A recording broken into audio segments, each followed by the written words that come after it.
आपण जेव्हा गव्हाची कणिक मळतो तेव्हा आपल्या हाताला गव्हाची कणिक चिकटते. गहू कोणताही राहो, कोणत्याही व्हेरायटीचा राहो. आणि बाजरी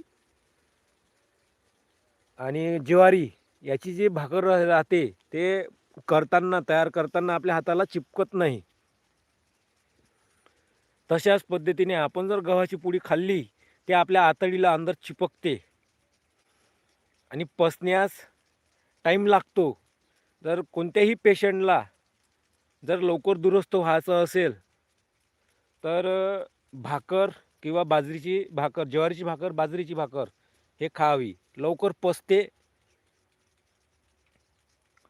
आणि जे काही रक्तात घटक असेल, शुगर कमी जास्त असेल, ते पण कंट्रोलमध्ये होते. आणि पोळी लवकर फुगते. 1-2 पोळी जर खाल्ली, पोट फुगते. पण भाकर 1-2 भाकरी खाल्ल्या तर पोट फुगत नाही.